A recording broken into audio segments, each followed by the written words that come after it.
When you're learning English, I think it's natural to translate from your native language to English, but this is something that you should really try to avoid as you move from a beginner to intermediate to an advanced learner.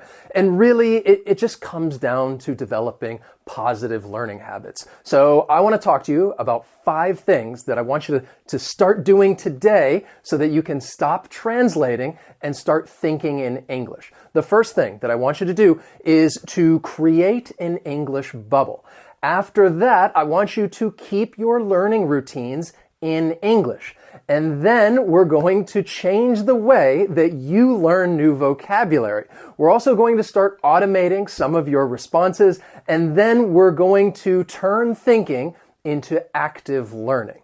And I know what you may be thinking right now. I should subscribe to this channel, turn on notifications, and then that way I can become your new English teacher. My name is Wes, the channel Interactive English. That's what it's all about. It's all about helping you improve your English skills. So the first thing that I want you to do, and I want you to do this today, and really we'll start doing it, is to create an English bubble.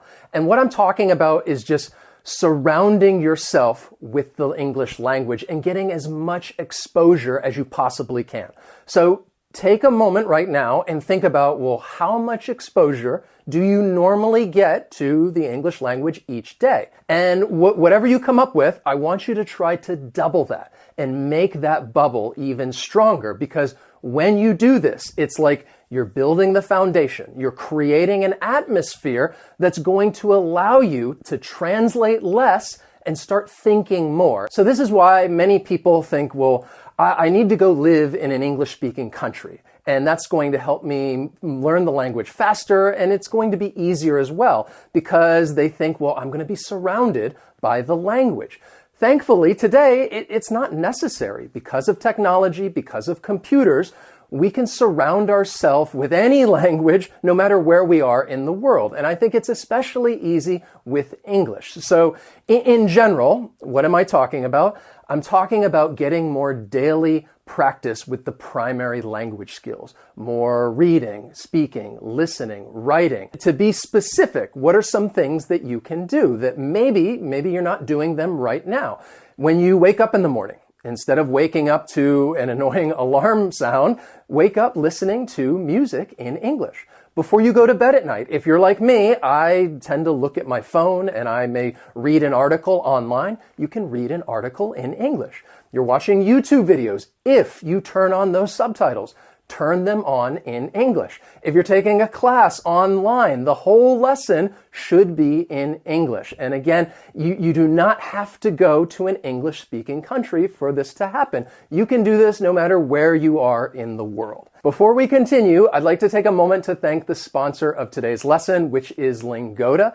And this really ties into what I'm talking about with that English bubble and getting that daily practice, because Lingoda is getting ready to start another language sprint. So the language sprint is a great opportunity for you to really challenge yourself and practice each day for 3 months and really move the needle when it comes to achieving your fluency goals. And the one thing that I really love about the language sprint is that if you attend all your classes, you can get up to 100% cash back. And there have been many people who have achieved this success and really taken their English to the next level. And I think you can be one of those people as well. Now, when it comes to the language sprint, you have 2 choices. You can take the super sprint, in which you'll take 30 classes a month for 3 months. If you successfully complete that, then you can get 100% cash back. Or you can take the sprint, in which you'll take 15 classes a month for 3 months. If you successfully complete that, you can get 50% cash back. Both plans require a €49 deposit, and then you will pay for the classes in 3 monthly installments. Now, you must sign up for the language sprint by October 15th, because it's going to begin on October 31st.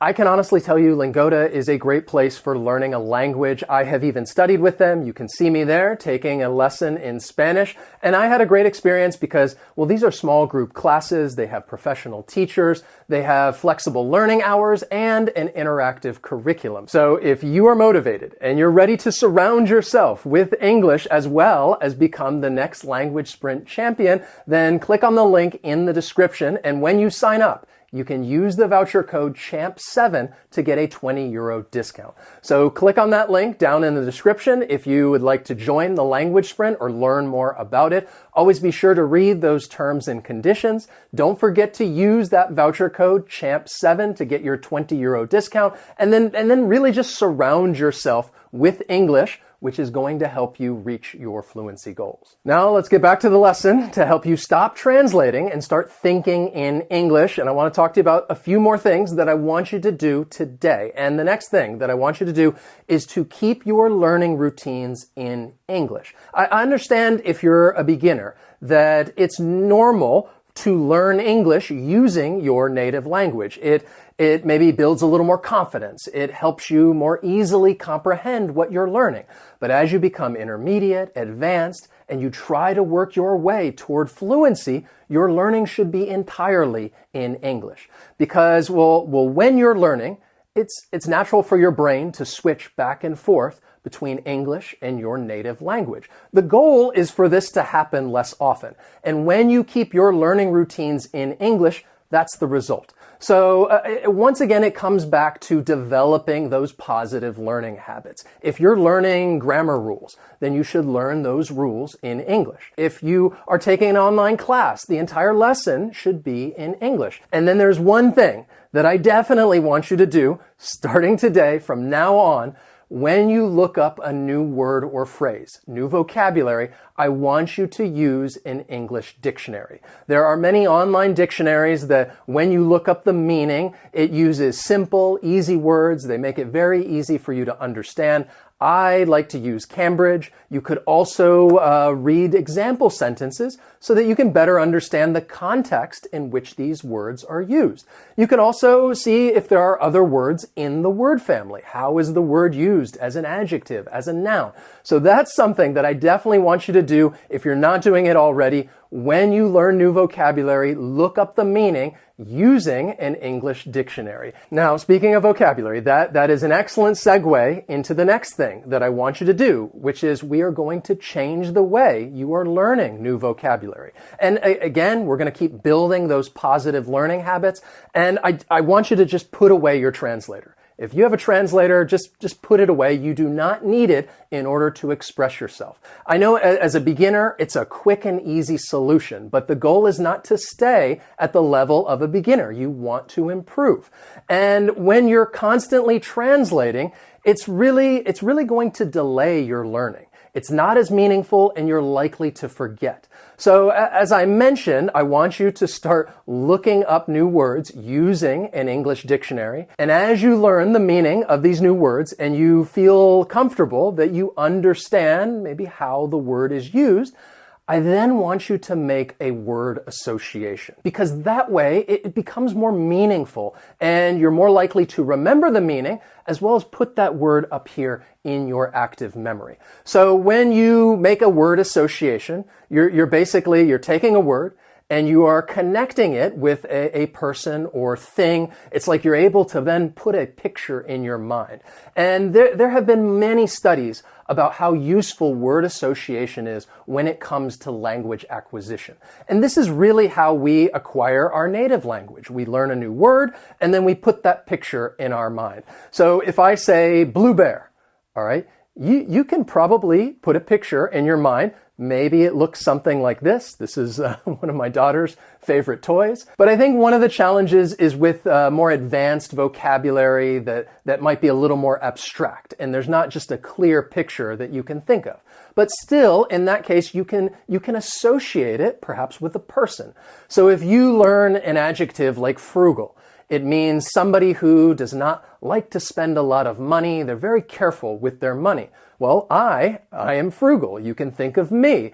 Or if you learn an expression like glass half full, it describes somebody who's very hopeful or optimistic. And the same way that glass half empty describes somebody who's pessimistic. So I could ask you, what kind of person are you? Are you a glass half full type of person or a glass half empty type of person? Let me know down in the comments. And it doesn't always have to be a word association with other people. Recently, I did a lesson talking about earthquakes and some words that you would often hear when talking about this. And one of the adjectives was devastating. And this is actually an adjective that is pretty common when you're talking about any natural disaster. So this is a change that I definitely want you to make. And at any time you learn a new vocabulary word or phrase, make a word association, because it's just going to help you retain that vocabulary, which then means when you're trying to think about something in English, you have all those words at your disposal, and your brain's not going to be switching back and forth as much to your native language. You're going to be able to keep it in English mode, which is what I want you to do. Something I also want you to do is to start automating your responses. And we'll think of autotype when you're typing something and then it goes ahead and fills in what you might be trying to write. If you use Gmail, they have something called auto compose. It helps you write emails faster because they're making suggestions. And you can do the same thing with your speech. And in that case, you're not really translating. You're not even really having to think. Somebody's just saying something to you and you respond immediately without thinking about it, and there is no translation. So how should you do this? I think you should start with common questions that somebody may ask you. If you meet somebody and they say, "What do you do for a living?"